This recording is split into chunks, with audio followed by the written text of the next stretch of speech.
Good afternoon, friends, ladies and gentlemen. Let us all welcome Judge Mario B. Campanilla. Good afternoon, Judge. Good afternoon. So, mag-start na tayo? Yes po, Judge. Okay. So, introduce ko lang yung isang dali yung book. Kasi actually book launching to nung Criminal Law Reviewer, Volume 2. So,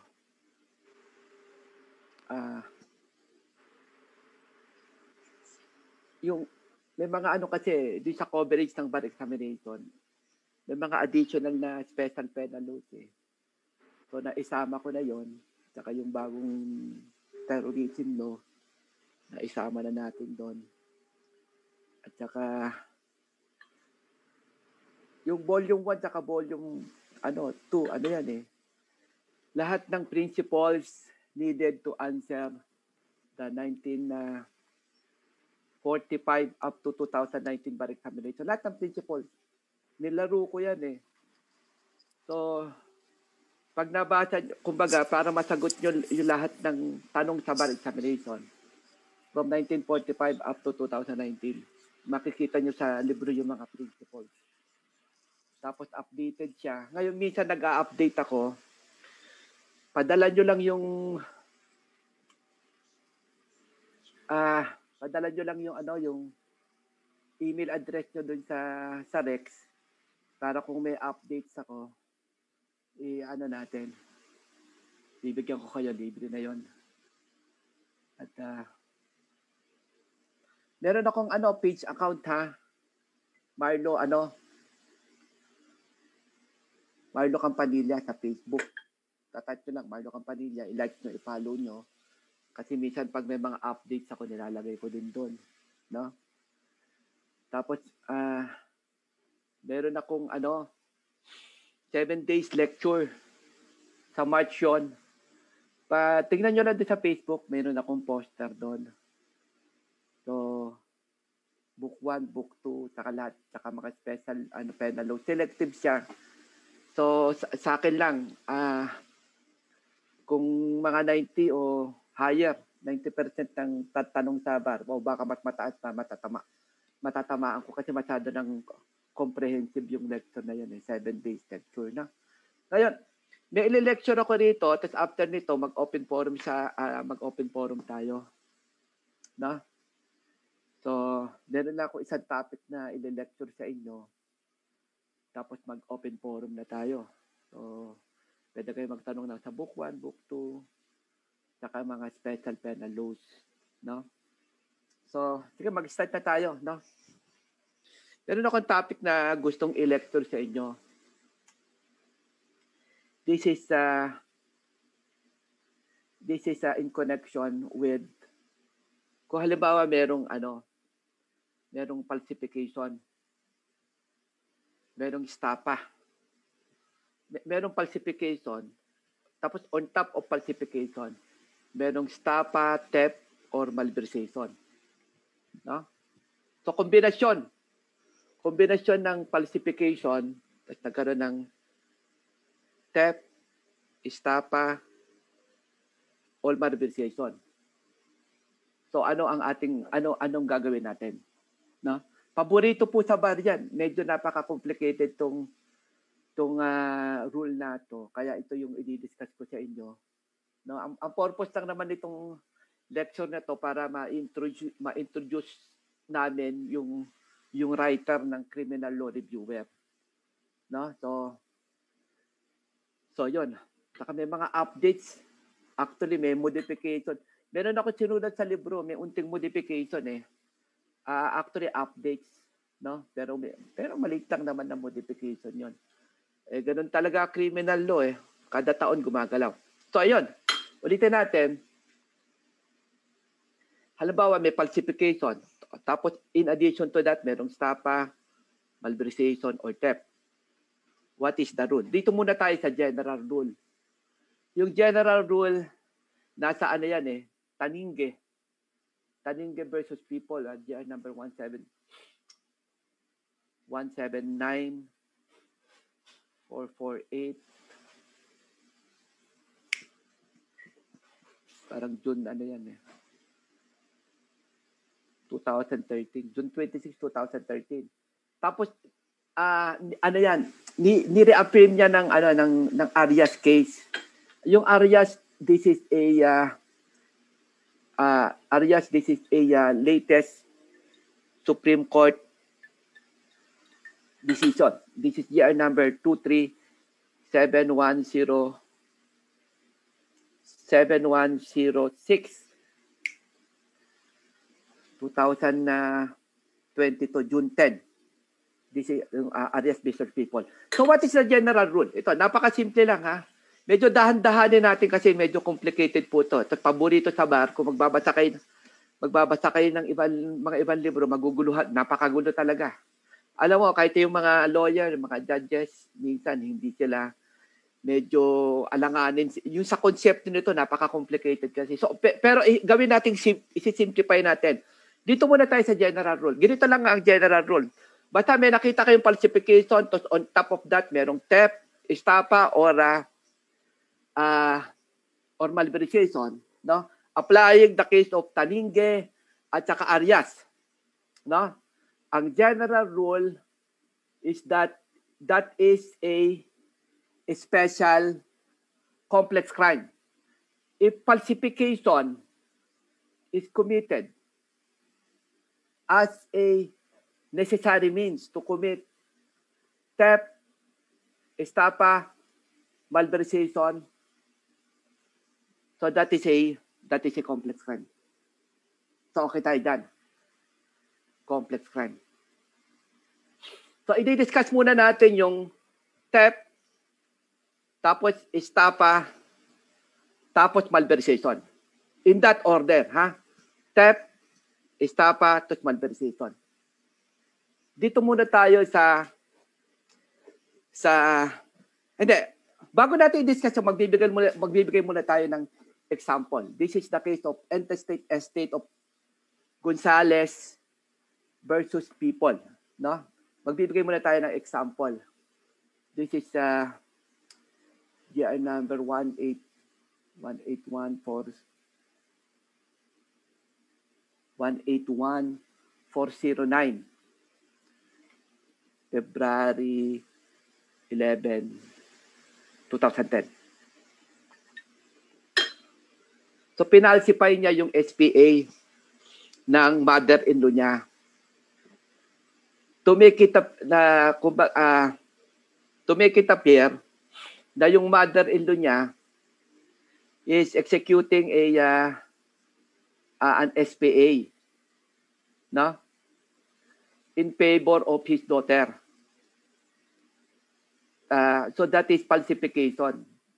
Kasi actually, sabi niya, pinapagawa ang ibang SPA yun eh. So pero pinalabas niya SPA na ibebenta yung property, medyo malabo na yung mata eh. So that is considered as falsification. Kasi yung yung attributing to his mother-in-law ay something which is not, hindi naman talaga siya. So that is considered as falsification. Now, ginamit niya tong SPA para maibenta niya sa third person. No? So what is the crime committed? So he commit falsification. Then he commit estafa kasi merong fraud, merong damage, no? So falsification is a necessary means to commit estafa. So this is a complex crime of estafa through falsification of public documents. Na? Okay tayo dyan. Pero wala ba kayo napansin dito sa Interstate Estate of Gonzales, no? Versus People? Ito, mapapansin nyo ha. The fraud was, no, employed against the third person. Kasi binenta niya eh. No? O ito, SPA, peke pala. Pero the damage was suffered by his mother-in-law. And yet the crime committed is Stapa, no? No, there is a basic rule in Stapa na it is not necessary na to commit Stapa that you employ, no? You defraud the very person who suffered damage. Hindi po necessary yun. Pwede pong mangyari that you employ deceit, no? You defraud, you employ deceit to a person, but the damage was suffered by another person. What is important is that there is a direct connection between the deceit and the damage, and that is estafa. Na? So, he employed deceit against the buyer. O, SPA, peke pala. O, yung buyer, hindi naman nag-suffer ng damage. Ang nag-suffer yung damage, yung mother-in-law. So, yun. So, that is considered as estafa. But considering that falsification is a necessary means to commit estafa, so that is a complex crime. No? So, ito. Mag-start tayo. Isa-isahin natin. Dinadahan-dahan ko kasi complicated itong dinidiscuss natin eh. Mag-start tayo sa theft, tapos estafa, tapos malversation. Dito muna tayo sa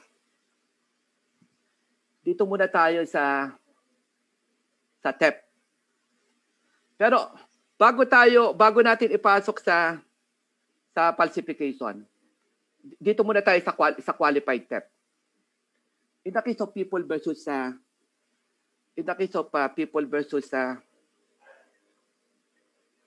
Beer 2. People versus Beer 2. This is GR number 193479. October 19, 2011. People versus Beer 2. Yung cheque, payable to bearer. No? Payable to bearer. In issue in favor of yung company ng akusado. No? Ginamit niya personal. So what is the crime committed? The crime committed is qualified theft. No? Kasi may abuse of confidence. Qualified theft po 'yon. Kasi although kasi pag ang ano mo,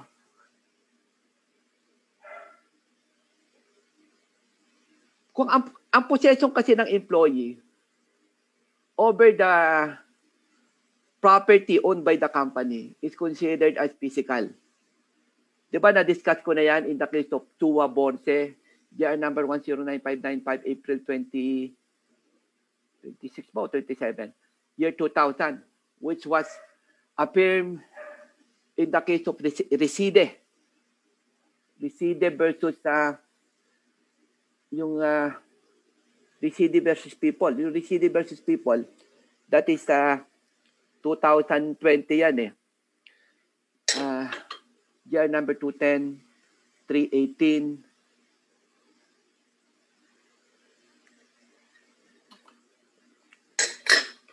Parang July 28, 2020. So, okay na tayo doon, ha? Okay na tayo doon. So, pag empleyado kasi, although hawak-hawak mo yung cheque ng company, no? Para sa company yon, your possession is physical and therefore the crime committed is qualified theft. Ganon din in the case of people versus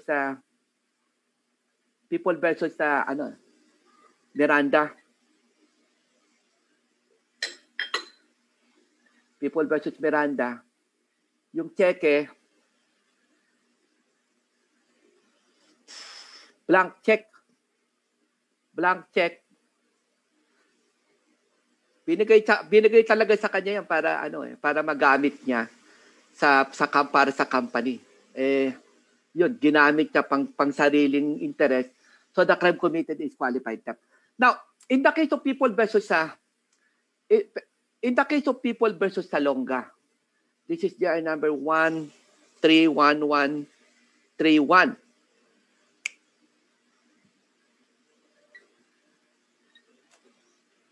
Kung maalala yung type, yung ano. Pero parang ano yan, parang June 21, 2001. No? 2001. Now, in the case of people versus Salonga, ganito nangyari. Yung cheque, yung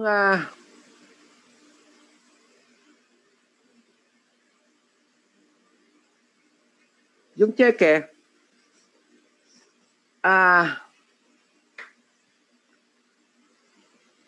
ano siya eh, officer siya ng bangko. So, ninakaw niya yung blank manager check, tapos nilagay niya ng date, nilagay niya ng amount, pineke niya yung signature nung ano, signature ng manager, kaya nga manager check eh. No, ang nag-i-issue niyan yung, 'di ba, manager check, cashier check, pag cashier check yung cashier ang pumipirma, manager check yung managers. So, pinilapan niya, tapos in-encash niya. So, what is the crime committed? No? Unang-una, he committed theft kasi ninakaw niya yung blank check. No? Ninakaw niya yung blank check. Ito blank manager's check.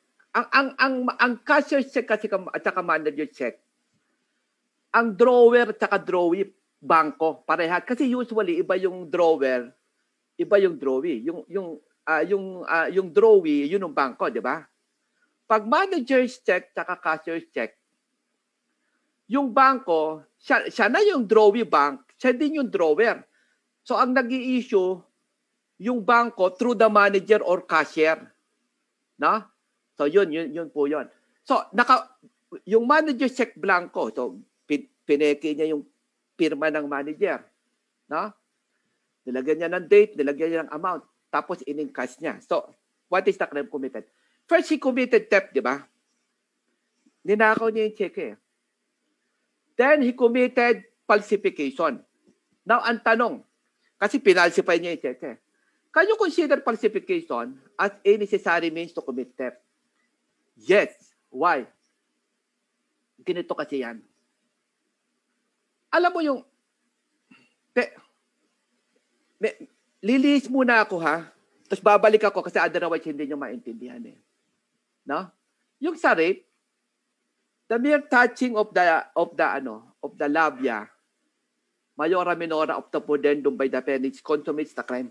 Pag yung penis, dimikit na doon sa labia, mayora or minora of the pudendum, consummated na yan eh.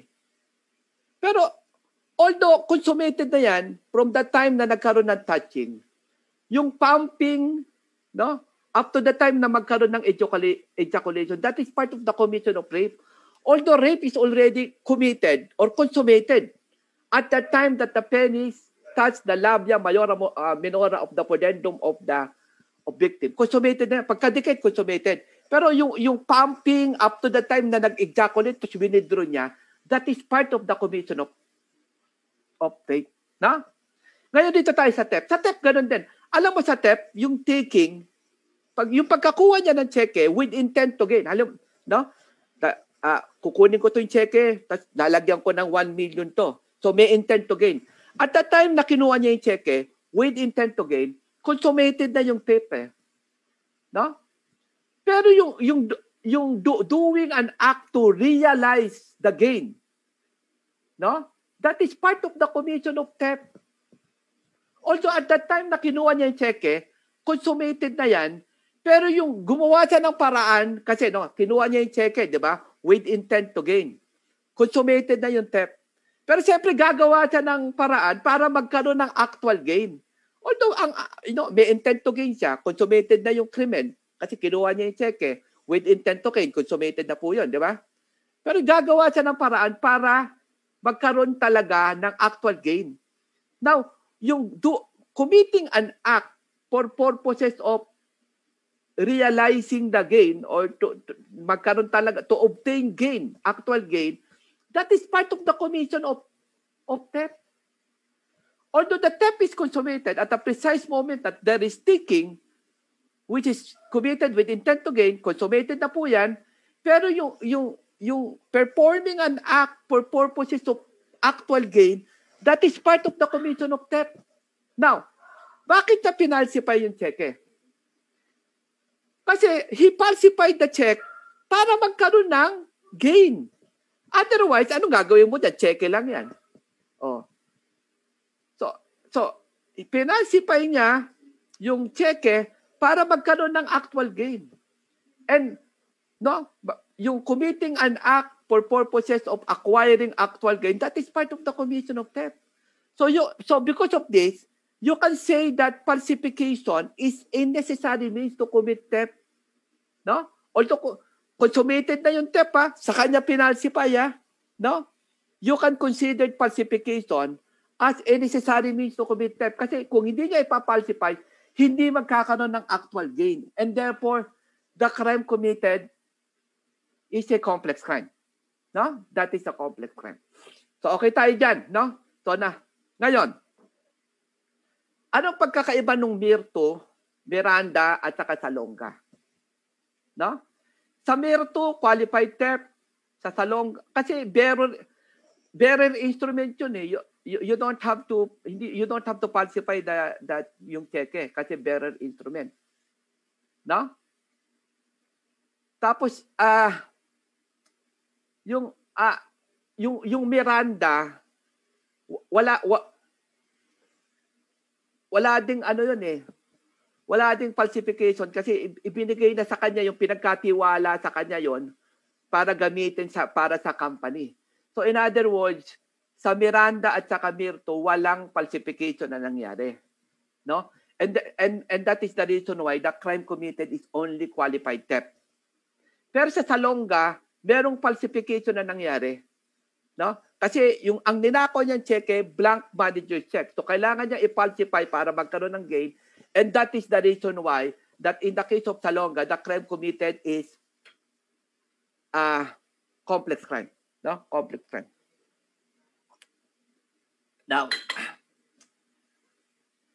dito tayo sa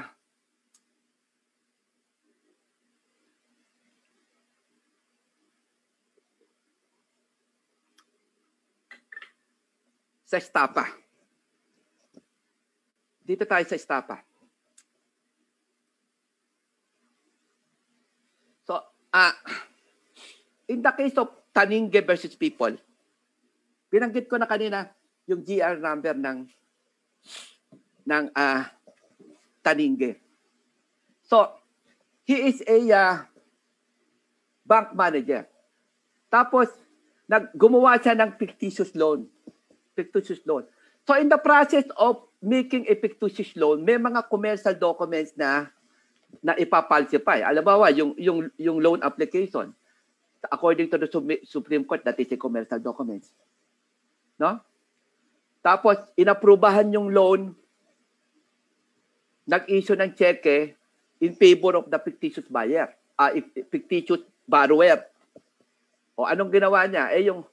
Paano niya makukuha yung pera? Hindi naman sa kanya in-issue. So, pinalsify niya yung signature ng fictitious buyer to make it appear that the fictitious borrower, no? That the fictitious borrower endorsed the check to him. So, na-encash niya. Na-encash niya. So, what is the crime committed? First, he committed falsification of commercial documents. No? He committed falsification of commercial documents. Yung loan application, commercial documents yan. Yung cheque, commercial documents yan. Na? So, he commit falsification of commercial documents. Then he commit estafa through false pretense. Kasi yung in-encash niya yung cheque, no, niloloko niya yung bangko na parang sinasabi niya, okay itong cheque, hindi peke yung endorsement, pero peke pala. No? So that is estafa through false pretense. No? Kasi merong deceit. So he commit falsification, he commit estafa through false pretense. Falsification is a necessary means to commit estafa through false pretense, and therefore that is a complex crime. That is a complex crime proper. Na? Complex crime. Now,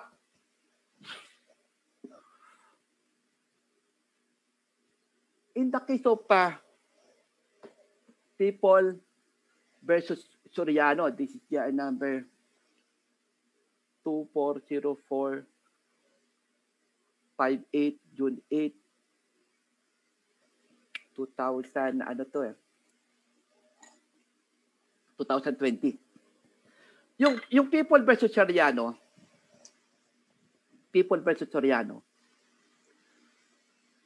bank president siya. Ganun din. Bank president, nagkaroon ng fictitious loan. In the process, siyempre, ipapalsify niyo yung loan application. No? Merong fictitious borrower. Yung according to the Supreme Court, loan application, that is a commercial document. Tapos he falsified yung promissory note. Basta nag-falsify siya ng mga commercial document. No? Tapos nakuha niya yung pera. So niloko niya yung bangko. No? So what are the crimes committed? Falsification of commercial document, estafa through false pretense.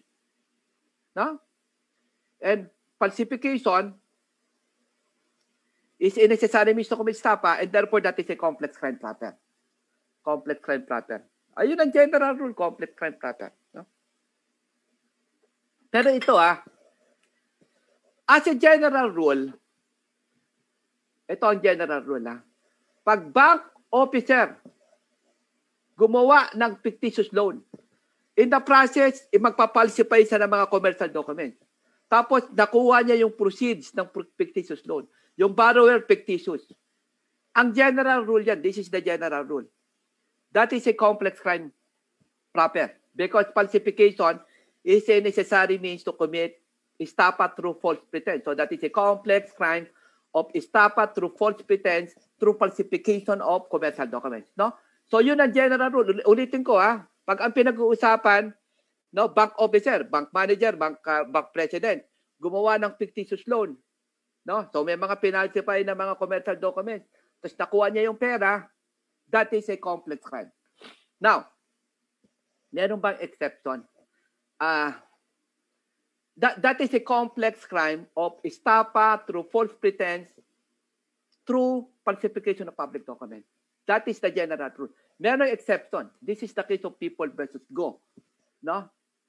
At number 1911015 August 6, 2004.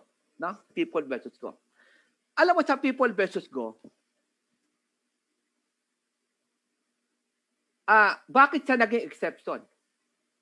Kasi sa People versus Go, bank president, fictitious loan. No?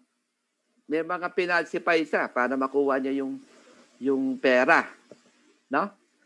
At tapos nakuha nga niya yung pera, ginamit niya pambayad ng mga utang niya. No? Bakit? Pero iba ang sinabi ng Supreme Court. The crime committed is a complex crime of estafa through misappropriation. No? Through falsification of public document. No? So, this is an exception. Why? Kasi ang general rule dapat, no? Pag may fictitious loan, bank manager, may mga commercial documents na pinalsify, no? Ang general rule, complex crime of estafa through false pretense, through falsification of public documents, commercial documents. Bakit yung Go naging exception? Kasi yung People versus Go, no? Naging complex crime of estafa through misappropriation, hindi through false pretense. Through falsification of public documents. Bakit? Ganito sinabi ng Supreme Court. Ganito sinabi ng Supreme Court. The bank president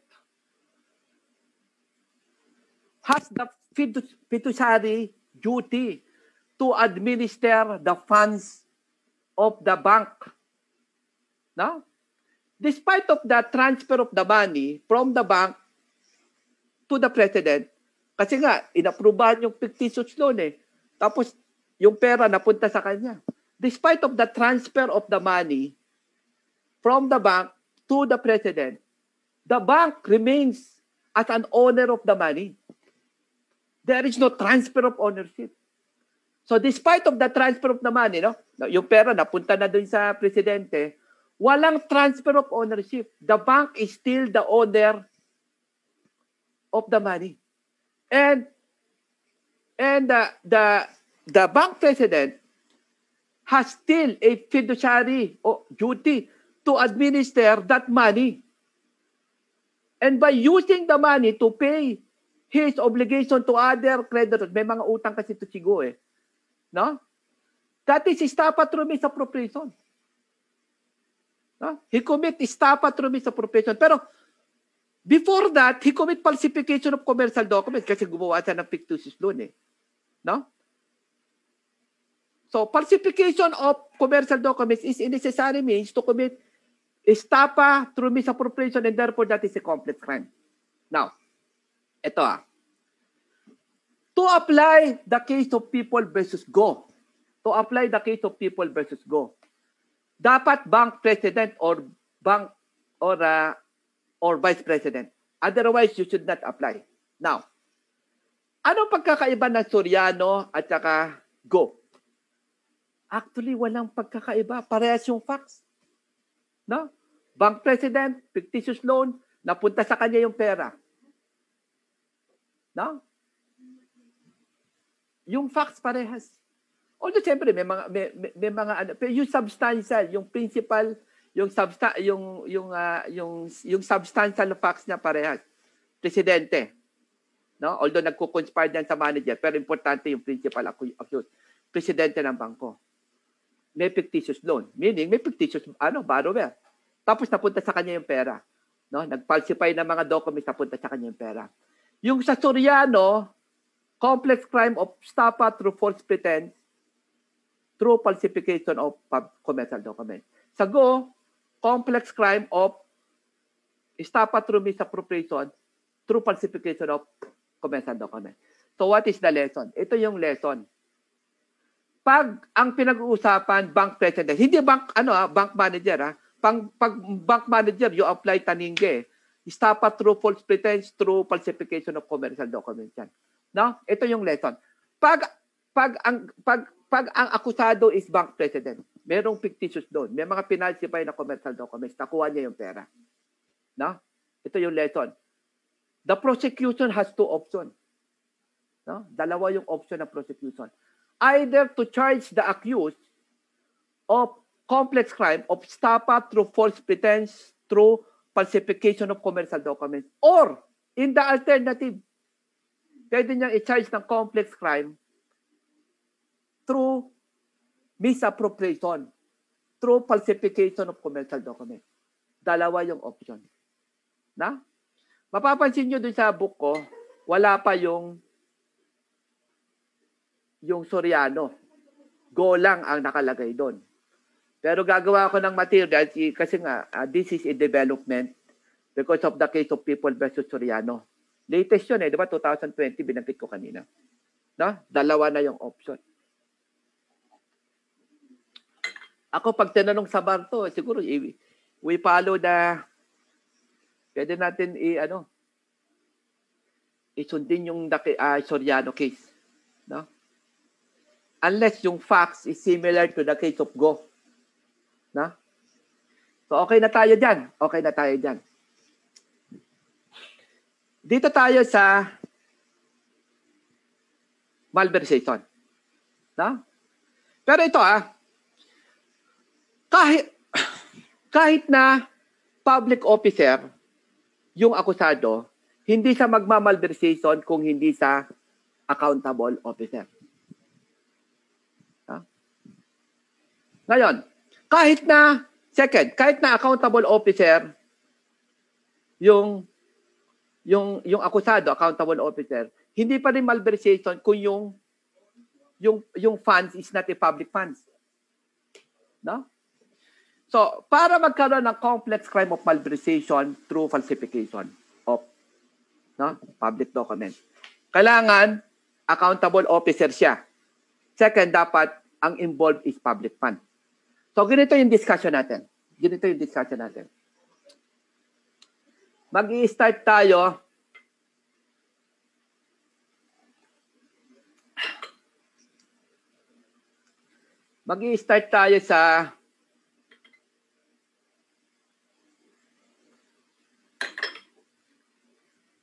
sa public officer, pero hindi sa accountable officer. Second, accountable officer, pero hindi public fund. Yung third, ayun na yung malversation na tayo. Ha? So, okay na tayo dyan. So, dito, number 1 muna tayo. Number 1. So, public officer, pero he is not an accountable officer. Di ba kanina binanggit ko yung Arias, that is a latest Supreme Court decision 2019. So gumawa sila ng mga dokumento para magkaroon ng para sa repair ng vehicle at saka yung mga spare parts ng vehicle. No? Sa public officer sila. Bibili ka, may mga nasira yung sasakyan, kailangan namin ng pera, etc. So, meron bang pero actually wala naman. So, kumbaga, yung documents that they executed for purposes of justifying yung pag makakuha sila ng pera, no? Siyempre gagawa sila ng report. That is a public document. So, that is falsification of public document. Now, so, pagkakuha nila, nilustay nila yung pera, can you consider that as malversation? Hindi naman kasi sila accountable officer. No? Accountable officer, yung mga treasurer, yung mga pag accountable officer kasi dapat, number 1, meron kang authority to disburse. Such as governor, mayor. No? Pangalawa, dapat meron kang authority to possess, no? Yung mga custodian. Yun, yan. Treasurer. No? Pero yung kukuha ka ng pera, bibili po kami ng spare parts You're not an accountable officer. So he did not commit the crime of malversation. So what is the crime committed? Estafa. Niloko niya yung gobyerno No? Niloko niya. So he commit falsification, he commit estafa. Falsification is a necessary means to commit estafa. So that is a complex crime. No? Of estafa through falsification. Now, in the case of Ilumen versus Sandigan Bayan, that is 8, 5, 6, 7.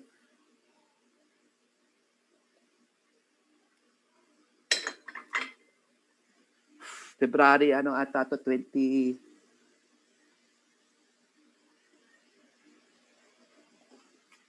February 23, 1995. So, ganito. Ano siya? Payroll officer. Tapos, siya, siya nagpe-prepare yung payroll, tapos kukunin niya yung, sa MWSS, so, the accused is a public officer. So, payroll officer siya, ginagawa niya yung payroll, kukunin niya yung pera, didistribute niya yung pera. Na? Kaso ang ginawa niya doon sa payroll, binulot niya Binulot niya yung amount. So, halimbawa, yung pera, palagay na natin, lahat-lahat ng payroll, palagay na natin, 1 million. Ginawa niyang 1.2 M. Binulot niya. So that is falsification, making an untruthful statement in a narration of facts. Na? Alam mo, the Supreme Court said that he's not an accountable officer. Hindi in-explain eh. Pero kasi iba kasi yung custodian na talagang, pag custodian ka talaga yung profit, treasurer ka, no? Tumatagal sa yung pera. Pero ito kasi, pagkatanggap niya yung pera, i-distribute niya na. So, hindi in-explain na Supreme Court, basta sinabi ng Supreme Court, he's not an accountable officer. No? Kasi hindi to yung custodian na nahawakan niya ng pera yung matagal. Hawakan lang niya, tapos i-distribute niya na kasi sweldo yun eh. So, he's not an accountable officer. So, and therefore, that is not malversation. So, the crime committed is estafa through false pretense. So, he commit falsification, which is a necessary means to commit estafa. So, that is a complex crime. That is a complex crime. No? So, okay na tayo. Dito tayo sa... Mag-hypothetical lang ako kung okay sa inyo. Hypothetical ha. Halimbawa ganito. Ang pera, yung para sa salary ng mga empleyado, 1 million. Binulot niya, ginawa niyang 1.2. Na? Tapos, nilustay niya lahat yung 1.2. Lahat. No? Lahat. So,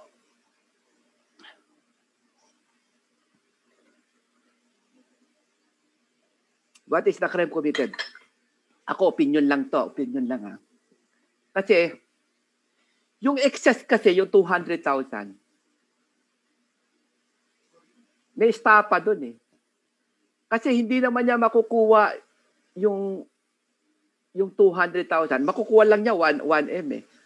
Kung hindi siya nag-falsify ng documents. So, niloko niya yung gobyerno. So, that is falsification of commercial document. No? Which is a necessary means to commit estafa. No? That is a complex crime. That is illumen. Pero sa illumen, ang minisappropriate niya, yung excess, yung 200. No? Now, yung 1M, kahit hindi siya mag-falsify ng dokumento, mapupunta sa kanya yung 1M kasi sweldo ng mga tao yun eh. So, walang fraud dun sa 1M. So, what is the crime committed with respect dun sa 1M? So, in my submission, kasi wala siyang ownership dyan at ang possession niya is considered as physical, that is theft. So, there are two crimes committed, complex crime of estafa through falsification of public documents and theft. No? So, that is my opinion. No, that is my opinion. So, okay na tayo dyan. Now, dito tayo sa second discussion. So, sa second discussion, accountable officer siya, pero hindi public funds. And therefore, hindi pa rin sa malversation. No? Ayun. Kasi ang gusto ko, nilalatag ko para hindi kayo maguluhan. Now, in the case of US versus Lopez, GR number 3968, parang March 21 to. 1928. In the case of US versus Lopez, ganito nangyari.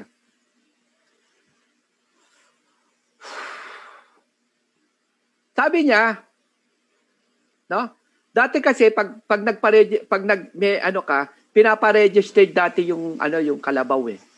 Tapos merong bayad. Merong fee, registration fee. Pinasobrahan niya. So what is the crime committed?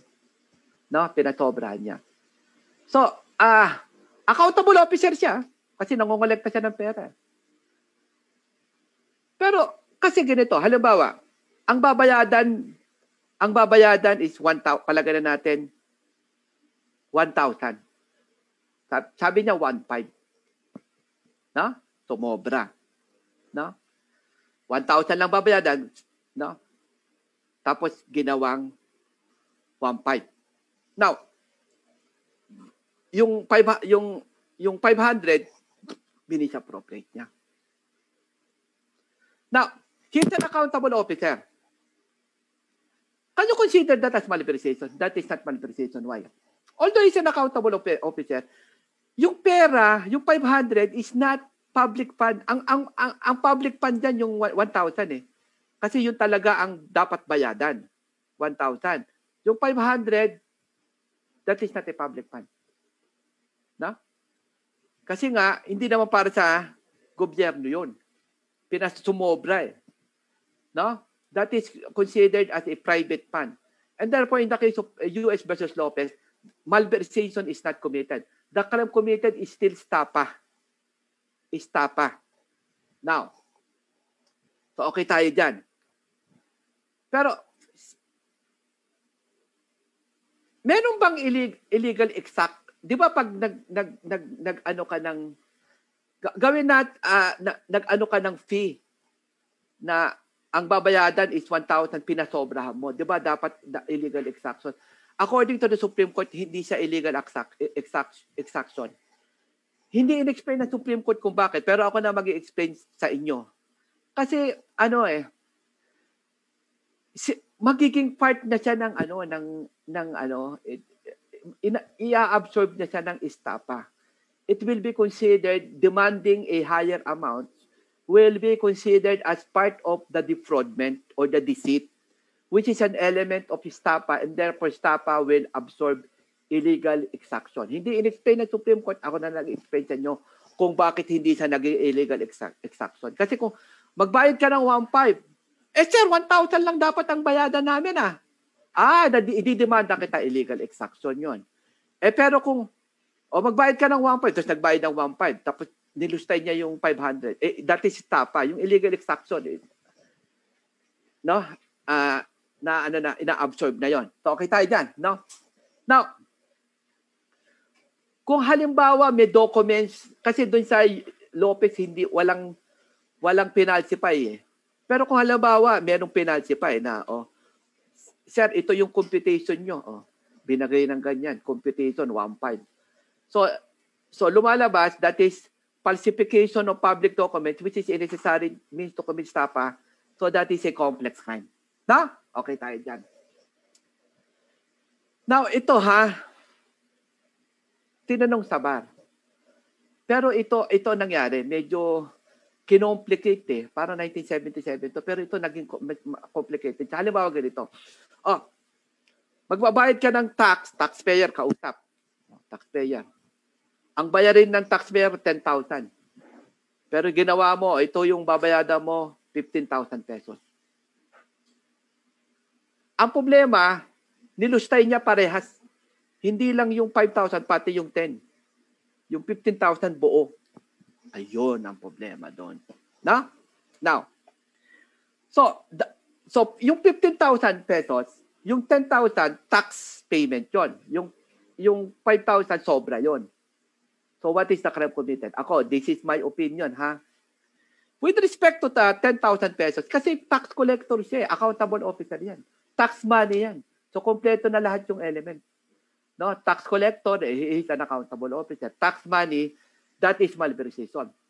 Now, with respect to the 5,000 pesos, hindi sa magiging malversation kasi hindi naman tax money yun Private money pa rin yun. No? So, hindi malversation with respect to the 5,000 pesos. So, applying Lopez, estapa yun. Kung may falsification ng documents, falsification is a necessary means to commit estapa, that is a complex crime. No? So, summary, what is the crime committed? Malversation with respect to the 10,000 pesos. No? And estapa through falsification of public document with respect to the 5,000 pesos. Pasensya na po kayo, sir, napaka-complicated. Kaso, ang bar examination, ganun talaga tinanong sa bar yan, sinagot lang naman natin. No? Complicated talaga ang bar. Pasensya na po tayo. At, so okay na tayo dyan.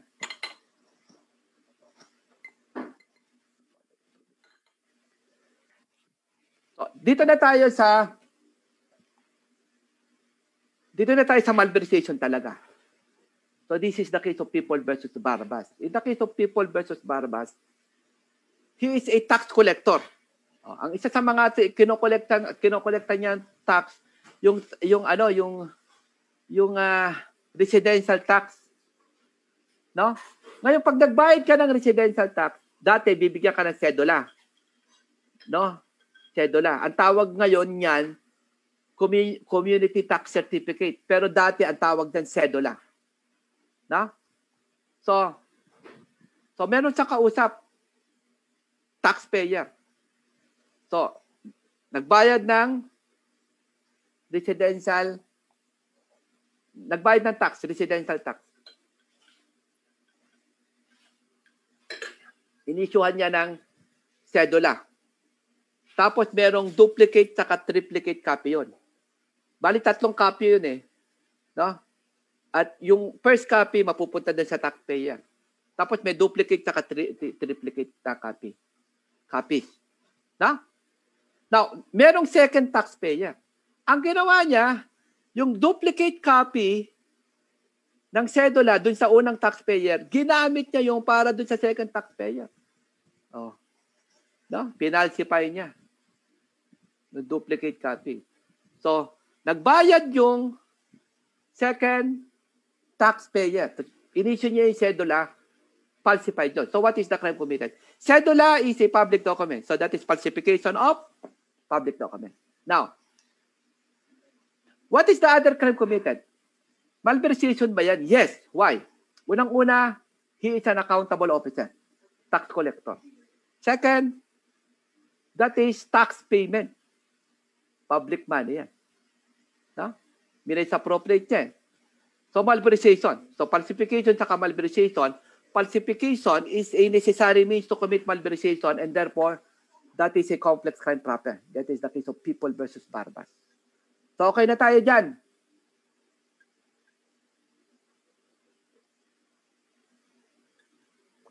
Ayun. Okay na tayo dyan.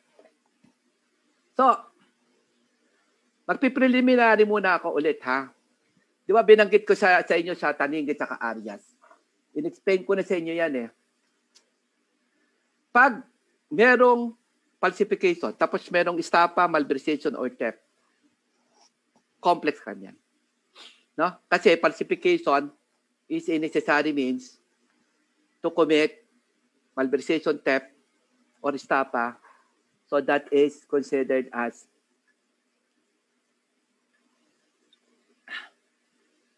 falsification.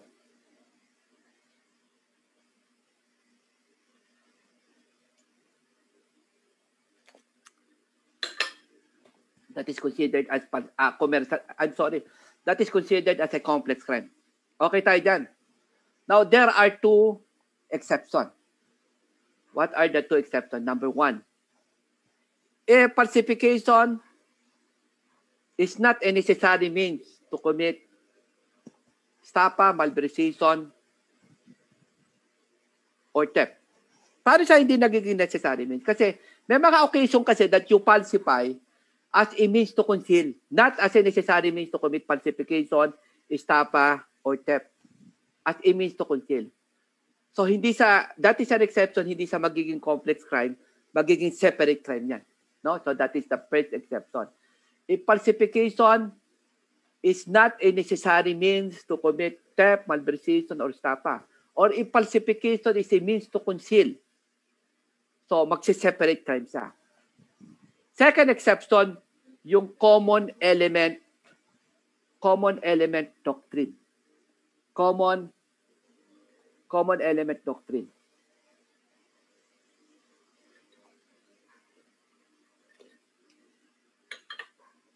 So, dito tayo sa first exception. Na?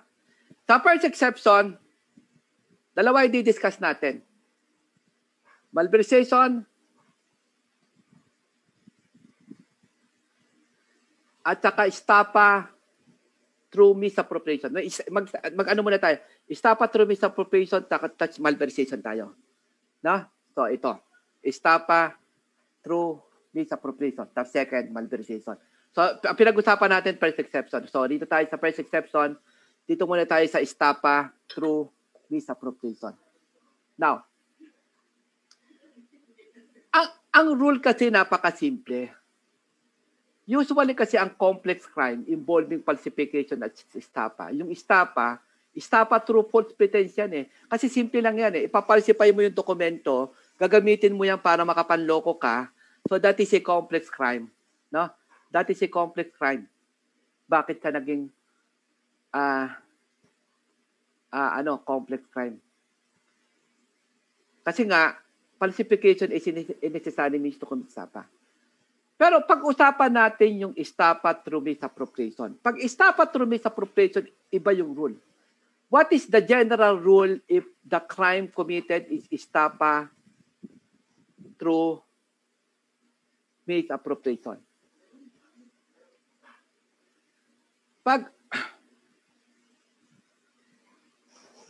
estafa through misappropriation,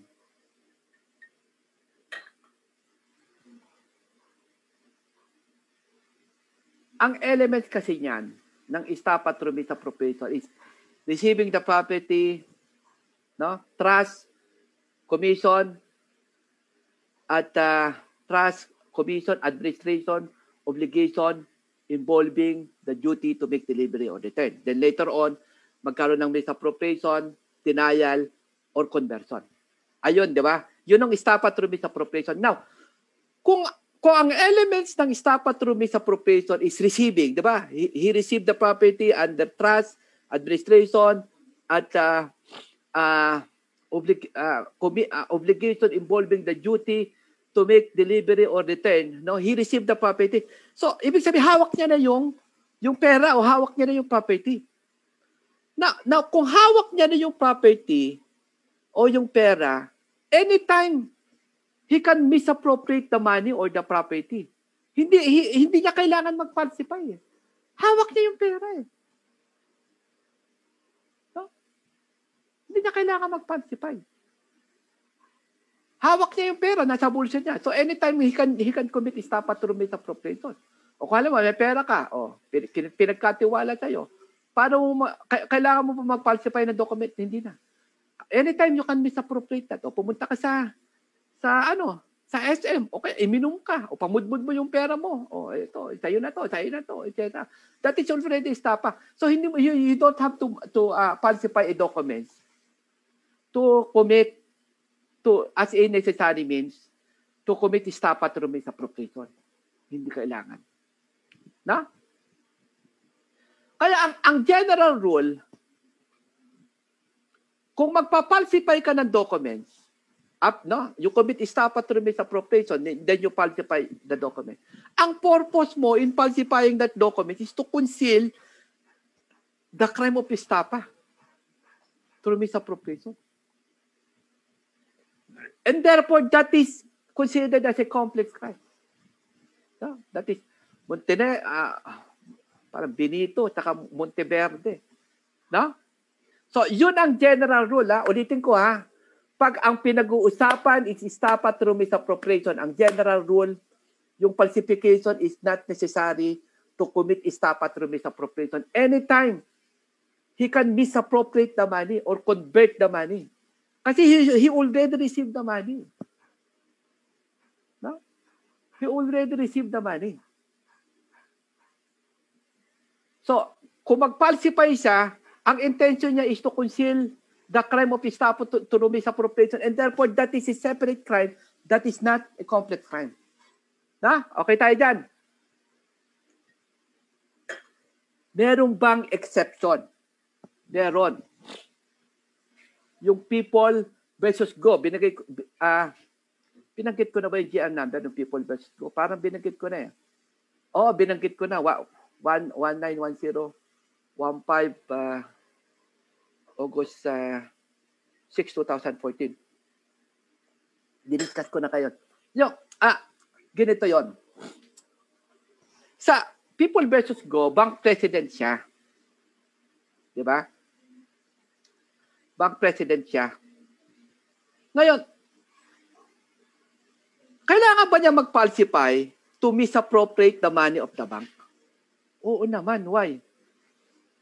Kasi although yung bank president, meron isang fiduciary obligation or duty to administer the funds of the bank. No? Pero wala siyang physical possession over the money. Halimbawa, ikaw, bank president ka ng RCBC. Pwede mo bang misappropriate yung pera ng bangko? Kasi yung pera ng bangko nakakalat. May pera yung bangko nasa RCBC Mindanao. Merong pera yung bangko nasa RCBC Cebu.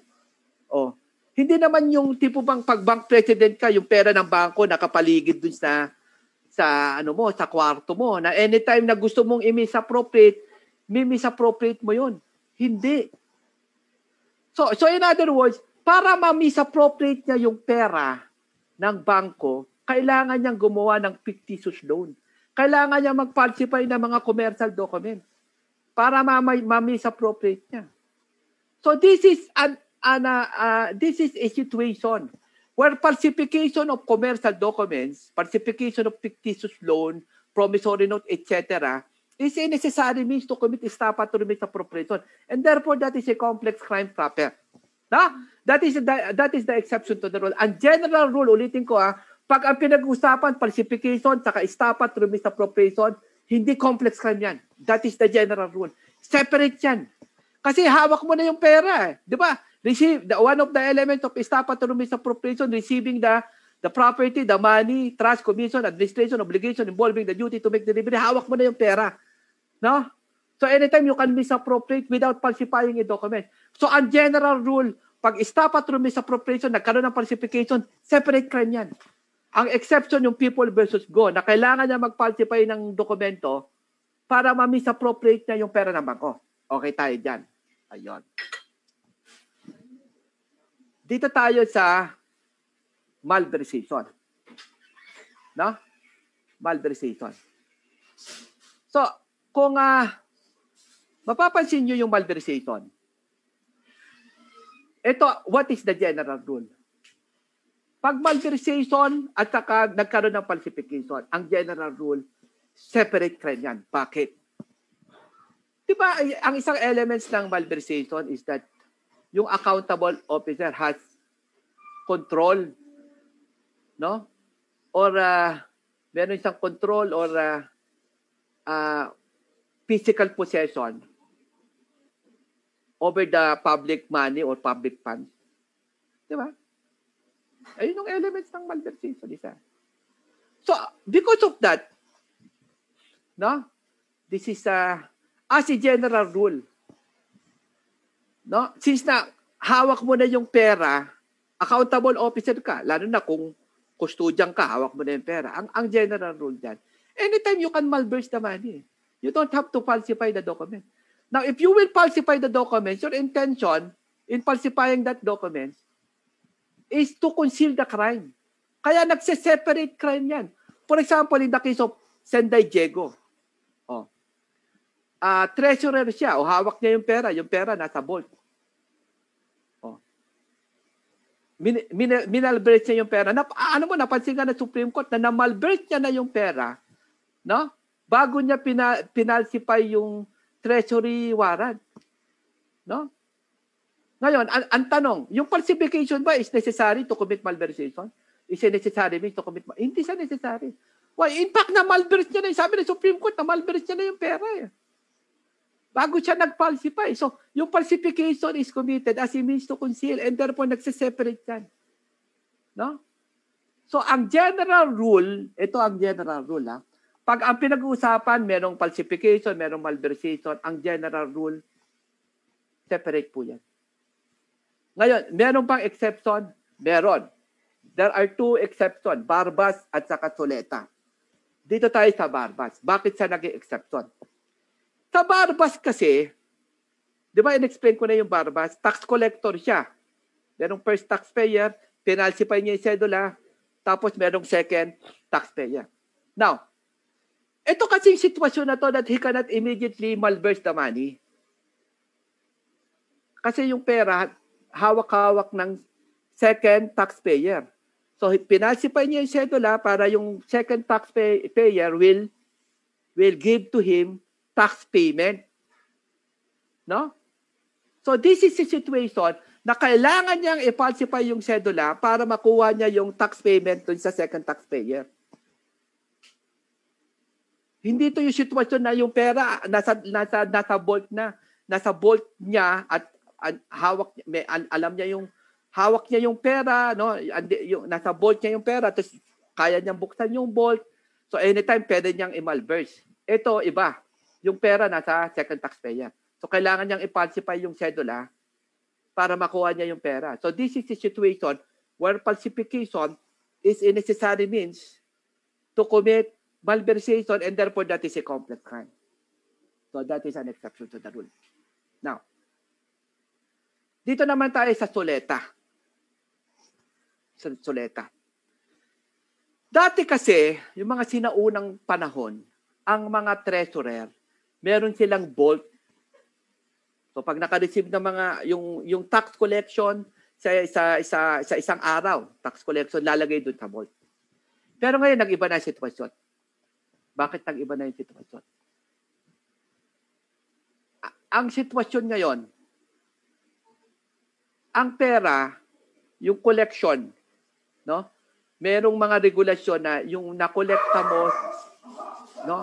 For the day, di-deposit mo sa bangko, for example, land bank, na malapit lang. Dati kasi wala pa ang mga bangko dati hindi pa ganun karami. Oh. Alam, bangko na malapit sa munisipyo, o deposito mo yan. Now, in the case of Suleta, parang mayor ba o parang governor, nag-conspire sa treasurer. No? So, accountable officer sila doon sa pera ng probinsya. Pero yung governor ba, halimbawa yung pera na deposito na sa bangko, anytime ba he can commit malversation without falsifying a document? Pwede ba siya pumunta sa bangko? At governor ako eh. 'Di ba may pera yung province namin diyan. O kukunin ko ha. Ay sasabihin sasabihin ng bangko, sir, hindi po pwede ganun yung pag na-deposito na sa amin, hindi mo basta-basta makukuha. Kailangan po ng may cheque. So in other words, no, the governor cannot commit malversation without falsifying a document. Kailangan na mag-falsify ng document. Kaya ang ginawa nila, nag-falsify sila, no, nag-conspire ng governor doon sa treasurer ng letter requesting for financial assistance. Tapos yung governor nag-a-approve, so inaprubahan niya. So yung letter requesting for financial assistance, saka yung approval ng governor dinala sa treasurer na merong conspiracy na. Oh, so okay na to. So gagawa ng disbursement, tapos gagawa ng cheque, tapos pumunta sa bangko na encash nila yung pera. So this is a situation where no falsification of no private document, yung letter requesting for financial assistance is a necessary means to commit malversation. Na? That is an exception to the rule. No? So ulitin ko ha, ang general rule pag nag-combine yung malversation sa estafa at saka falsification, separate yan. Kasi you don't have to falsify the documents to malverse the money. Hawak mo yung pera, may control ka dyan eh. Pero ang exception, yung barbas na yung pera hawak pa ng second taxpayer. At saka yung Suleta, yung pera nasa bangko. No? O, halimbawa, pulis ka.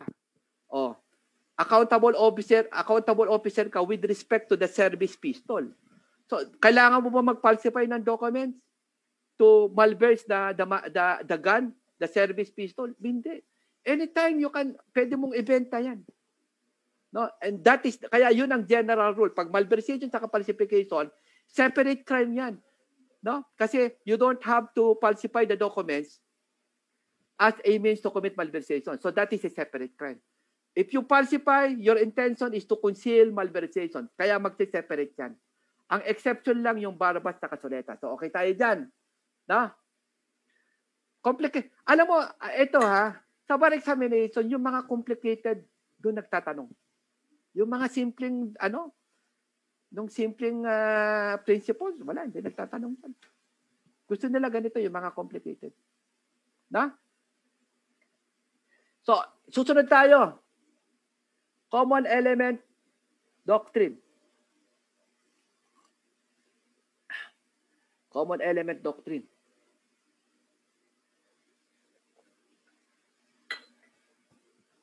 Five minutes. Punta lang ako sa CR. 5 minutes, ha? Wag na kayong saglit na to.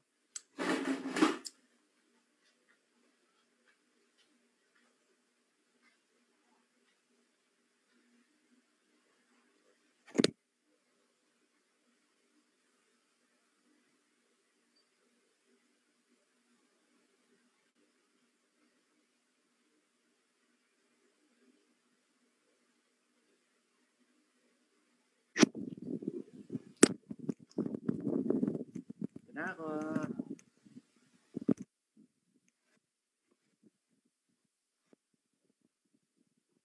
So, dito tayo sa common element doctrine.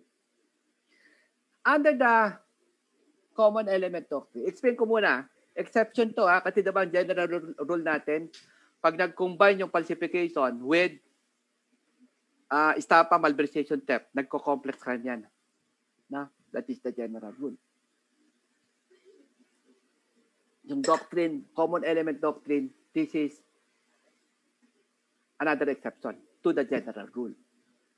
Ano ba yung common element doctrine? So according to Florence Regalado, if you use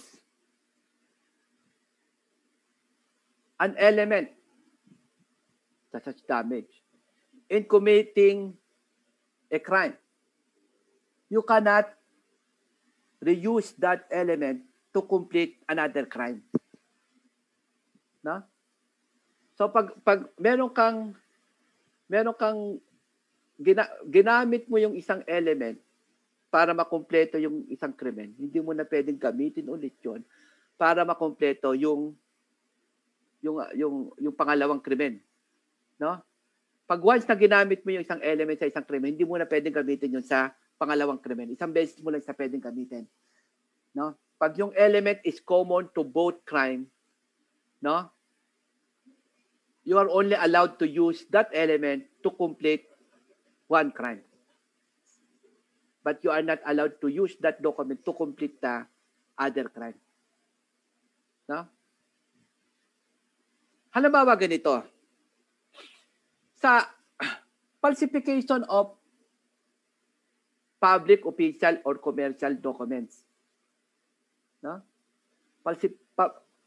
damage or intent to cause damage is not an element. Hindi na kailangan yan . Once you falsify, with or without damage, with or without intent to cause damage, ano yan? That is already a crime. Pero sa falsification of private documents, iba yung rule. Sa falsification of private documents, dapat merong damage to a third person or intent to cause damage. Actual damage, hindi na necessary. O halimbawa, meron kang demand letter, pinalsified mo, ito yung demand letter ng company. Ano to Peke ito Kilala ko yung signature ng presidente nyo. Loko ka. Falsification ba yon? Kasi hindi nagbigay ng pera Falsification of private documents na yun. Why? Kasi sa falsification of private documents, either merong damage to a third person or intent to cause damage. So kahit na walang damage, kasi nalaman niya na falsified yung demand letter, okay na yun kasi may intent to cause damage. Ayun na importante. Yun. Ngayon, sa falsification of private documents,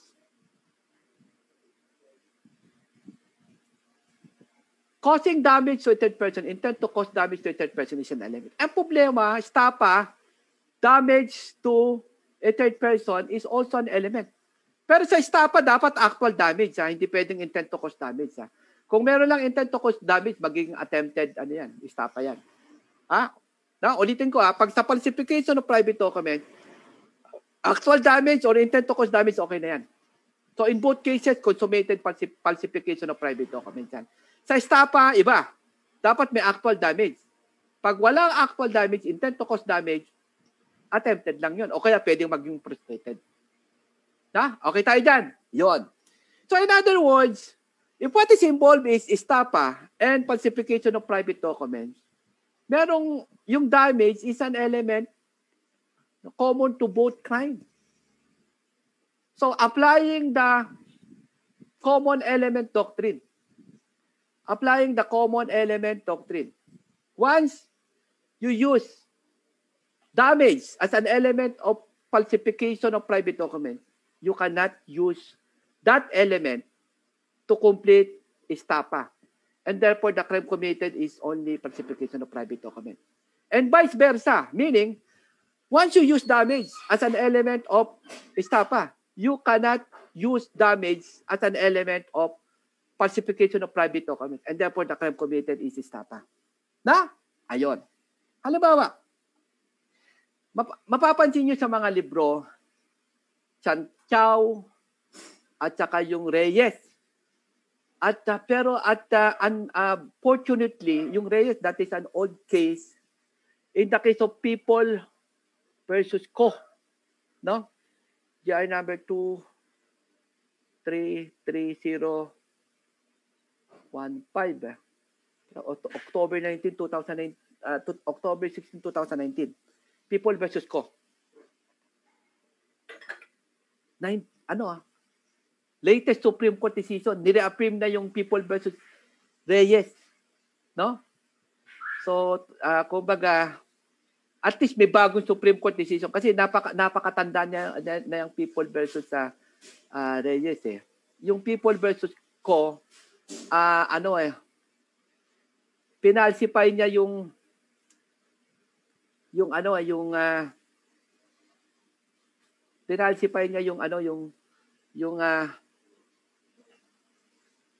demand to pay yung services ng mga security agency. Demand letter. Ito po yung mga babayadan nyo. Nagbayad yung bangko kasi nagpo-provide sila ng security. Yung empleyado pinalsify yung demand. Na? Tumobra. So that is a private document. No? Which is a necessary means to commit estafa, no? So, there are two crimes committed. Falsification of private document. Kasi private letter yun eh. Tapos, di ba, niloko niya yung bangko. Nakatangkap siya ng pera. So, estafa. So, falsification of private documents and estafa. However, applying the common element doctrine, once you use damage as an element of falsification of private documents, you cannot use again damage as an element of estafa. And therefore, the crime committed is only falsification of private documents. No? Yung Chan Chow, ang pinalsify yung letter of, kasi si A and B, no? Si B nagsusupply ng mga palay. Si A bumibili. Pero meron siya ng arrangement na si A mag-execute lang ng letter of guarantee, parang substitute for money yun. So instead na pera, kasi yung mga sinaunang panahon kulang ang pera eh. No? Kaya gumagawa sila ng mga paraan para magkaroon ng parang ginagamit nilang pera. O sige, i-recognize namin yan, letter of guarantee. So penalsify niya yung letter of guarantee. Nakakuha siya ng palay. So what is the crime committed? She committed falsification of private documents, letter of guarantee. Hindi siya commercial documents, ha? Kasi kung promissory note yun, commercial documents yun. A letter of guarantee. Ang commercial documents kasi either it is regulated by commercial law such as cheque, promissory note, or being used by businessman to facilitate trade. Etong letter of guarantee, parang special arrangement lang yan eh. No? Pumunta kayo sa mga ibang company kung may mga ganyan. Kasi pag sinabi mong commercial document, widespread yung paggamit na marami mga, kumbaga sa buong Pilipinas, yung mga companies gumagamit ng cheque, promissory note, no? Gumagamit sila yon. Pero itong letter of guarantee, this is just a special arrangement between company A and company B. So hindi siya maka-classified as commercial documents. Para maging commercial, dapat ginagamit talaga. Hindi lang ng company A and B. Halos lahat ng company sa Pilipinas, no? So ayun. Pero dalawa actually ang test eh. batulanan yan eh. Either regulated siya ng commercial law, warehouse receipt, check, promissory note, or ginagamit siya ng mga negosyante to facilitate trade. Talagang ginagamit siya, hindi special arrangement. Gamitin talaga siya. Such as bank statement ng bangko. Diba, ang bangko, lahat ng bangko, pag meron kang account doon, mag-request ka ng bank statement, bibigyan ka. So commercial document siya. Na? So, what are the crimes committed? So, falsification of private document. Na? And he also commits tapa. Niloko niya yung company B. Ito yung letter of guarantee, sabi na yung palay. Kaso, applying the common element doctrine. No? Common element doctrine. If you use damage as an element of falsification of private documents, you are not allowed to reuse damage as an element of estafa. And therefore, the crime committed is only falsification of private documents. No? Yun din siya, So, yung People versus Reyes, ganun din. Ang pinalsified yung letter, nagdemand siya ng bayad dun sa mga empleyado, nagtrabaho daw ng 21 days, pero nagtrabaho lang ng 11 days. So, falsified yung dokumento, private document siya. Tapos niloko niya, estafa. So, falsification of private document, estafa. Kaso, applying the common element doctrine, pag ginamit mo yung damage dun sa falsification of private documents, hindi mo na pwede ulitin gamitin yon sa estafa. So, the crime committed is only falsification. Na? So, okay tayo. Now, yung susunod na discussion natin, ang tatlo, 3 discussion in connection with the common element doctrine. Na? Yung first discussion, yung scope ng common element doctrine. Kailangan malaman niyo yung scope. Second, yung one crime rule. Tapos yung third, no? Yung what is the crime committed? No? Falsification ba o estafa? Ulitin ko sa common element doctrine, ang i-discuss natin, number 1, yung scope. Pangalawa, one crime rule. Pangatlo, no? What is the crime committed? Ayun. Dito muna tayo sa scope.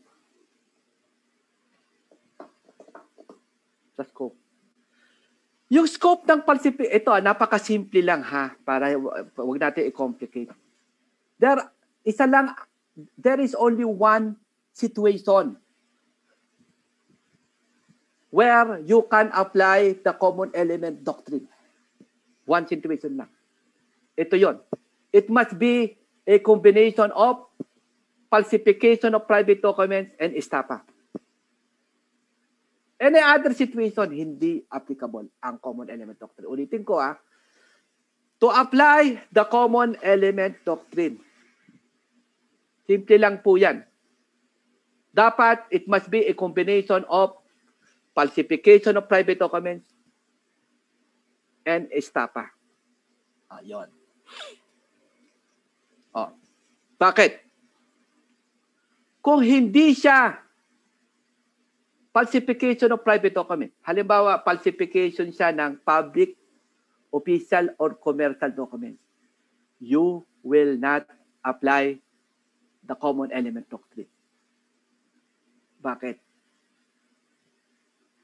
Kasi in falsification of public, official, or commercial documents, damage is not an element.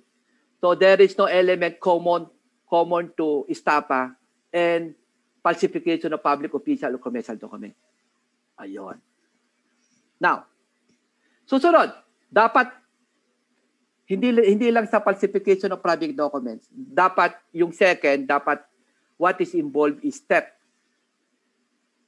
Kung malversation, alam mo, falsification of private documents, tapos malversation, you cannot apply the common element doctrine. Example, in the case of Soleta, in-explain ko na sa inyo Soleta, di ba? Pinalsify niya yung request for financial assistance. Governor siya. So because of that, yung treasurer, inaprobahan yung governor tsaka yung treasurer, inaprobahan yung voucher, in-issue yung cheque. Because of that, they na they committed malversation. Now, ang tanong, can you apply the common element doctrine? Kasi falsification of private documents, request for financial assistance, that is si private documents. Private documents yan. Kaso yung damage or intent to cause damage is an element. Kaso yung malversation, damage or intent to cause damage is not an element. And that is the reason why the Supreme Court did not apply the common element doctrine. Pag binansin yung Solweta, hindi in-explain ng Supreme Court yan. Pero mapapansin nyo, hindi in-apply ng Supreme Court yung common element doctrine. Ang in-apply ng Supreme Court, Article 48, sabi ng Supreme Court, that is a complex crime because falsification of private documents is a necessary means to commit malversation. Okay tayo dyan. No? Pero ito para hindi ulitin ko ha, last na to ha. No, last na to ha. Para ma-apply ang common element doctrine, no, it must be a combination of falsification of private documents and estafa. Yun lang. So you memorize that, no? Falsification of private documents at estafa para mag-apply ng common element doctrine. Otherwise, wag nyo i-apply. So either magko-complex crime yan o magsi-separate crime yan. Okay na tayo dyan. Ayun, okay. Second discussion. Common element pa rin ha. Second discussion. This is the one crime rule. Bakit one crime rule? Kasi, pag complex crime kasi, dalawang krimen yan Falsification of document, public, commercial, official. No? Tapos, estafa, malversation, or theft. So, there are two crimes committed. Falsification, estafa, theft, or malversation. Dalawa yung krimen. Kaso, i-complex mo siya. No? Dalawang krimen, pero because of Article 48, you will merge these two crimes together to form one crime. Pero initially, dalawa talaga yung krimen na nakomit. Okay tayo dyan. Now, di ba, di-discuss ko din sa inyo na may mga time na falsification is not a necessary means to commit falsification, theft, malversation, or estafa. Kasi yung falsification is a means to conceal. Nagsiseparate siya. So, dalawa pa rin yung krimen, di ba? So, if you commit falsification of public, official, or commercial documents as a means to conceal theft, malversation, or estafa, there are two crimes committed. Dalawa yung krimen. Now, pero pag in-apply mo yung common element doctrine, there is only one crime. Bakit? Kasi, pag merong falsification of private document, merong estafa, no? Ginamit mo yung damage as an element of falsification, wala na yung estafa, falsification na lang. Pero baliktad din naman natin.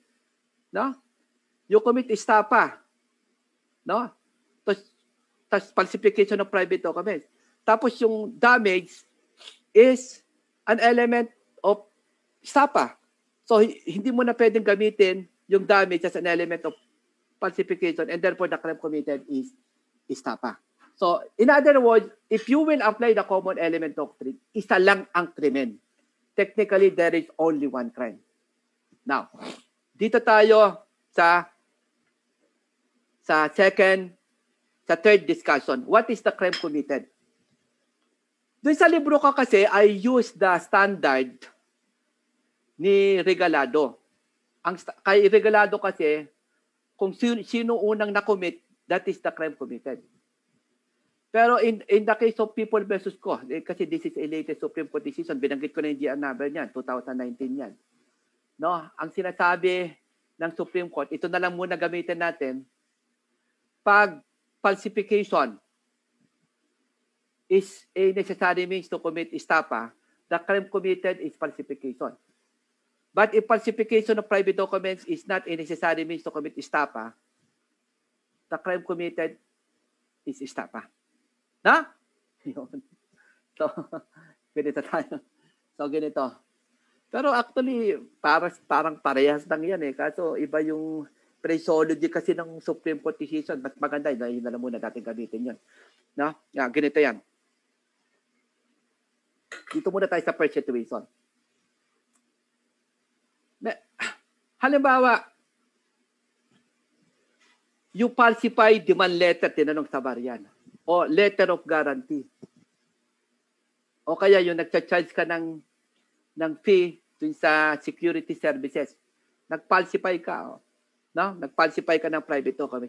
Para makuha mo yung pera o kaya para sobra makuha. So, sobrang pera ang makuha mo. So, ano makikita mo doon? Falsification of private documents such as demand letter, letter of guarantee is a necessary means to commit estafa. No? So what is the crime committed? Applying the case of people versus co. So i-apply mo muna yung applying the case of people versus co. The crime committed is falsification of private document. No? You use damage as an element of falsification of private document. You are not allowed to use damage as an element of estafa. So the crime committed is falsification of private documents. Now, halimbawa ganito, you commit estafa through misappropriation. Tapos, after a month, tinatanong na nasaan na yung pera? Ang ginawa mo, nag-falsify ka ng unofficial receipt. Kasi kung official receipt yun, ha? Kung official receipt siya, may tax number, may address, kompleto, yung requirements ng BIR to make that receipt as official, public documents yun. So, alam ba, unofficial receipt? So, bibili po ako ng mga ganito. Nasa yung resibo. Wala pa yung official receipt, pero inisyuan ako ng unofficial receipt. No. Ano lumalabas doon? Lumalabas doon,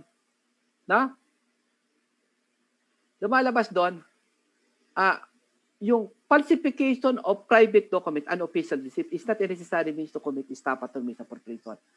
And therefore, the crime committed is estafa because of the case of people versus co. Na? Ayun. Ito. Last na po itong discussion para maiintindihan nyo. Mag-i-explain tayo ng 4 na discussion. 1, 2, 3, 4. 1, 2, 3, 4. 4. 1, 2, 3, 4. No? So, yun. Nag-falsify ka ng promissory note. Falsify ka ng promissory note. Tapos, nakalagay ng 100,000. Sir, nag-falsify, sir, pautang ng 100,000, nag-issue nung yung boss ko ng promissory note. Ito na. Amin na yung 100,000. So what is the crime committed? Promissory note is governed by commercial law, the negotiable instrument law. So that is a commercial document. So that is falsification of commercial document. No? He also commits estafa. Niloko niya yung kausap niya. No? So estafa. So falsification of commercial documents is estafa. Falsification of commercial documents is a necessary means to commit estafa. Therefore, that is a complex crime. Now, instead the promissory note, non-negotiable promissory note. Di ba may mga elements ng negotiability? O kaya demand letter. O kaya letter of guarantee na hindi siya commercial document. Pinalsify mo. Ganon din ang ginawa mo. Sir, ito yung pera. Bigay kayo ng pera. Bigay kayo ng palay. So, nagbigay. So, what is the crime committed? The crime committed is falsification of private document. Then, he also commits estafa. Na? Falsification of private documents is a necessary means to commit estafa. However, applying the common element doctrine, no? You use damage as an element of falsification of private documents. You are not allowed to use that as an element of estafa. So the crime committed is falsification. No? The crime committed is falsification of private documents because falsification of private documents, applying the case of co, is a necessary means to commit estafa. No? Okay tayo dyan. So, third example. So you commit estafa through misappropriation. Then you falsified official receipt to conceal the crime. So what is the crime committed? So, estafa through misappropriation. Then falsification of official document. No? Now, Can you consider this as a complex crime? No. Because falsification is not a necessary means to commit estafa through misappropriation. So that is a separate crime. Okay tayo dyan. So last example, you commit estafa through misappropriation. Kaso yung pinalsify mo, hindi official receipt. Ang pinalsify mo, unofficial receipt para to conceal the crime. O sir, pinambili namin yung pera. So what is the crime committed? So the crime committed is naglobat pala to. Yun pala. Ayun. At-charge ka? Bakit ka? Bakit? Bakit ka naka-charge? Direct ka na. Wait, dali. Pakibilisan mo kasi lobat ka siya.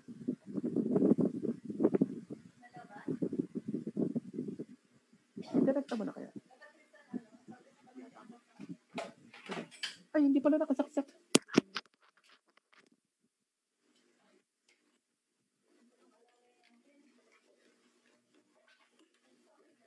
Ayun. Sorry. Sorry po. Tao lang. Yung pang-apat. So, estafa, no? Estafa through misappropriation and official receipt. No? So, applying the common element doctrine, once you use damage to complete estafa, you are not allowed to reuse that to complete falsification of private documents. So the crime committed is estafa because falsification of private documents is not a necessary means to commit estafa. Applying the case of People versus Co. So meron tayong, okay na siguro yun. Nahirapan ba kayo? Ay, nako. At sa totoo lang tinatanong niya paborito sa bar. Kasi hindi sila magtatanong sa mga topic na hindi complicated. Mutilation of coin. Hindi magtatanong yan doon. Walang ganun. Magtatanong homicide, A, killed B, what is the crime committed? Walang ganun na tanong. Napaka-complicated niya, pero simple. So anong mangyayari dito? Open forum? O Yes, Judge. Pwede kayong umorder sa book. May mga mechanism niya para malaman nyo kung paano orderin yung criminal law reviewer. Volume 2. Explain mo nga sandali, Carla. Explain mo nga kung paano sila maka-order through this, parang binabanggit kanina, parang meron siyang number, parang meron siyang control number. Yes, Judge. For the FB Live participants, you may scan po the QR code. And then for the Zoom participants, we will put the link po on the chat room. That's it, Judge. Ayan yung online order pero kung gusto nyong umorder, pwede naman kayo pupunta dun sa Rex mismo. Pero pwede kayo mag-online, lalo na yung mga taga-probinsya. Yes po. Magpa-5 na ata. Sige, mag-entertain tayo ng unting tanong kasi magpa-5 na. May mga tanong ba? Kung wala na, yes. Pack up na tayo. Meron, Judge. I will read it for you po. Sige. Okay. First question, Judge. Ito. Sir, thank you, Judge. Beautiful, healthy, expensive. Papayo mo na yung beautiful. Huwag mo lagay yung expensive. Beautiful and healthy plants. Ano ba yun ang tanong? Ano ba tanong mo? Sa Q&A. Meron po dyan sa Q&A tab. Ito po, Judge. Sige. Sir, cyber libel prescription po. Ano na? Cyber libel prescription daw po, Judge. Naku, mahaba yung, hindi kaya, mahaba yan. Tatlong view yun ano na lang, maggagawa ko ng materials dyan. Oo. Mahaba, kasi hindi ko nililecture ng lang No? Medyo may kahabaan yan. Yung ko na lang sa materials. Nililecture ko yan kaso medyo mahaba. Kakapusin tayo kasi 10 minutes na lang Okay, Judge. Next question po. Hello po, good afternoon. I bought volumes 1 and 2 last April. Sige po. Last April, I bought volumes 1 and 2 last April 2019 via Rex Online. 2018 pa po siya. Madami po bang updates, modification ng book since then? Thank you po. Yung updates ng mga Supreme Court decision, may mga galaw sa mga RA 7610, may mga galaw yan eh. Tapos sinama ko na yung bar examination hanggang 2019 na. Yung sa volume 2, yung bagong, may mga 10 bagong batas na dati not covered by the bar eh. Ano ba yung, may mga bago eh. Sinama ko na din doon. At saka minsan kasi alam mo kasi pag yung writing that is a continuing process, may mga time na parang hindi ako komportable, parang gusto ko pang i-simplify. Nire-reformat ko siya. Saka may mga correction. I understand na may mga mistake minsan. Medyo na-correct na natin yung iba. Ganun. Saka yung updates, yun.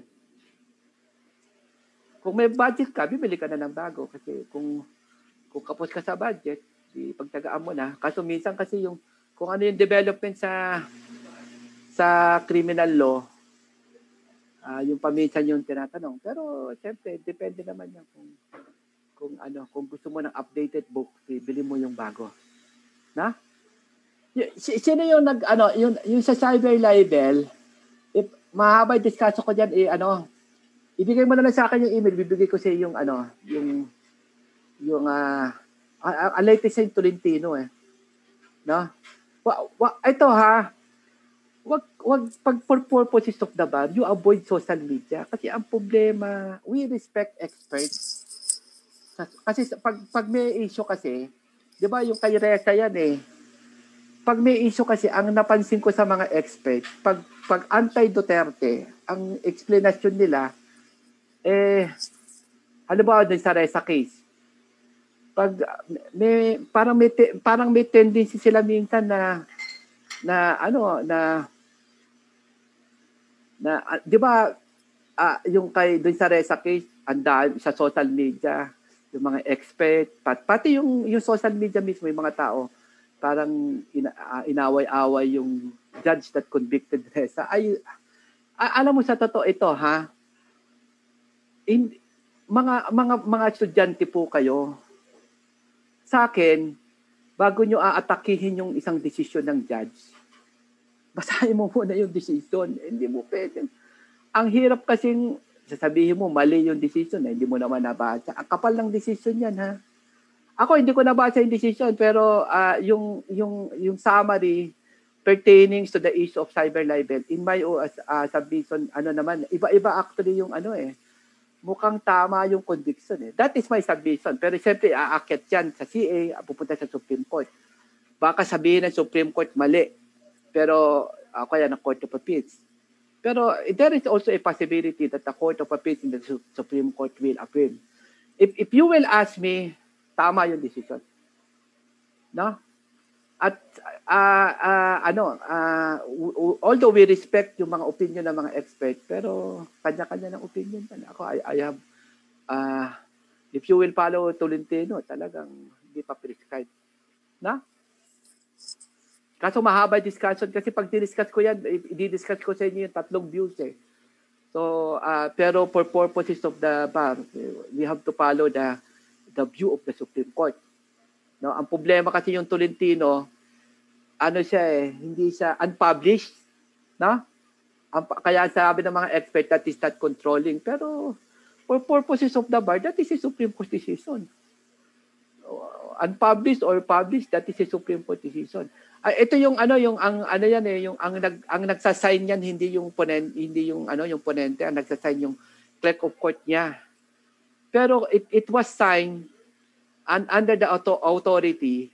Kumbaga, ang gumawa pa rin yan yung ponente, Supreme Court pa rin gumawa niyan, pero ang pimirma yung clerk of court. Pero that is a Supreme Court decision. In fact, sa amin, hindi siya publish, pero sa amin nakapublish yan. At kumbaga, sinusunod namin yun. Na? So, mukhang alas 6 na. Na tayo. Ibigay mo na lang yung, i-message mo na lang ako sa page, kunin mo yung ano ko, yung, paki-like yung ano ko, yung page account ko, Marlo Campanilla. No? Paki-like o kaya paki-follow. Tapos, kung may mga ano kayo, i-message nyo ko. I-message nyo ko. Ayun. So, okay na tayo. Okay, Judge. Okay na. Ano pa? Meron kang winding up na statement o ano? On that note, we have come to the end of this afternoon's program. To those who joined us this afternoon, thank you for learning with us. Thank you po. Thank you, Judge. Meron na akong maikling statement, ha. Wag po kayong mag-xerox, ha. Yung mga writer, sila Elmer, sila Cruz, no? Kami mga writer, halos hindi kami natutulog para maisulat yan. Wag naman po kayo mag-xerox kasi technically that is step. Kung halimbawa wala kang medyo masakit, ha, pero kung wala kang kotse, mag-jeep ka. Ganun po talaga yun eh. Pero ito, ha, kaya nagkaroon ng soft copy yan kasi ni-request ko talaga sa Rex kasi talaga ang plano talaga hard copy lang. Pero sinabi ko, mag-soft copy tayo para dun sa mga estudyante na medyo kinakapos, no? Pero wag naman pong xerox kasi pinaghirapan po namin yan, hindi po kami na tutulog, no? Para matapos yan, talagang hirap na hirap kami. So, wag naman pong i-xerox kasi technically nakaw po yun eh, ha? At wag naman po natin gawin yun. Hindi lang sa akin, pati sa mga ibang writer. Napaka-unfair po din sa mga writer na isi-xerox ninyong book. No? Pagtsagaan nyo kasi you decided to take up law eh. Alam naman natin, may gastos po yan eh. Alimbawa, magbabayad ka ng, hindi naman pwedeng lolokohin mo yung eskwelahan. Mag-i-issue ka ng cheque, tatalbog, di ba? Maggagastos ka. Ganon din sa libro. Gagastos po kayo. So pag nag-law ka talagang as expected, you have to spend money.